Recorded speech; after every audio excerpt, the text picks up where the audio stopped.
The police radio buzzed with static. "We got a double homicide reported at City Lake. Any units in the area, go check it out." The cop in the police cruiser pulled the talkie to his mouth. "I'm in the area and am on my way over." He clipped the radio back into place and pulled out of the dirt road where he was patrolling. The dark and stormy night promised not many drivers out, but still a couple of cars drove by every now and then. It was a short drive to the lake, only a few miles down the road.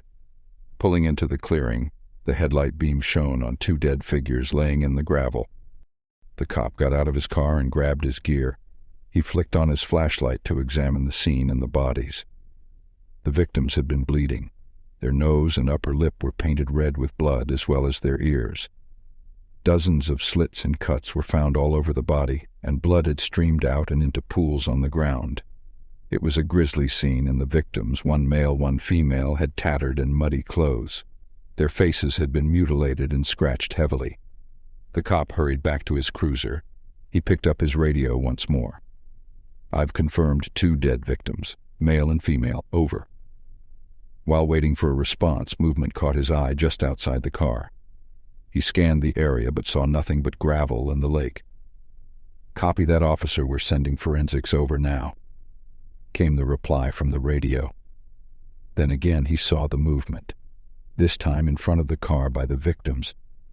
Drawing his gun and flashlight, the cop got out of the car. "Hey, who's there?" he called into the pitch blackness. No reply. "Mine's playing tricks on me," the officer concluded, lowering his weapon. Then came the soft pitter-patter of feet on gravel behind him. He turned. "What the—" Nothing. Then he heard it. A soft, faint sound, distinctly like a flute. The same tune played over and over again, slowly growing louder. The cop spun around, aiming his flashlight at his surroundings, trying desperately to locate the source of the sound. The music kept growing louder until the officer was sure it was right beside him. He felt warm liquid trickle out of his ears as his vision slowly blurred. He tried to run, but his feet wouldn't move, as if he was frozen in place. Then suddenly he began to walk towards the riverbank. However, it was not him that was walking. He felt as though someone was pushing him with an invisible hand. He continued to be pushed until he was waist-deep into the river. His vision cleared as he looked at the shore and saw where the music was coming from. All he could make out was a pair of hands holding a pan flute and a set of eyes watching him. They were blood red, and the cop found it impossible to tear his gaze away. He felt the river floor began to sink under his weight faster and faster. The once waist-deep water had grown to neck-deep almost instantaneously.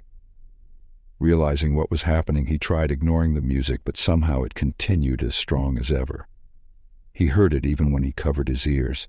He felt himself sink into the river even farther still, not able to move. All he could do was stand helplessly listening to the music he was sure would be his last. Then he sunk. The last thing he would ever hear was the mesmerizing song of the piper. Nearly a half-hour later, the forensics team arrived. The 3 men got their gear out and walked to the scene of the murder.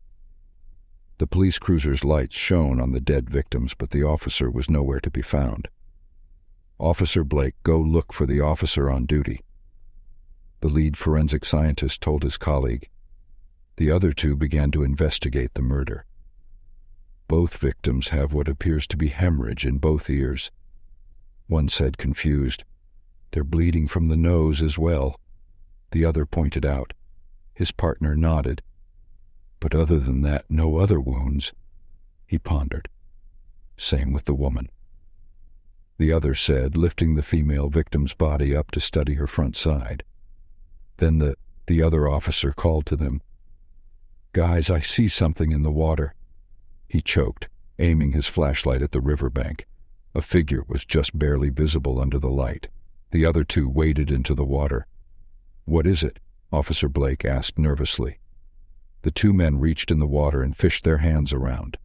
"What in the—" The 2 forensic scientists heaved a body out of the river and onto the gravel shore. His ripped and muddy uniform signified he was the officer on duty. The rookie, Officer Blake, turned his head from the gruesome sight. "Blake, go call this in." As the two officers investigated the third body, they were unaware of another set of eyes watching them from the bushes. The man brought a panpipe to his lips.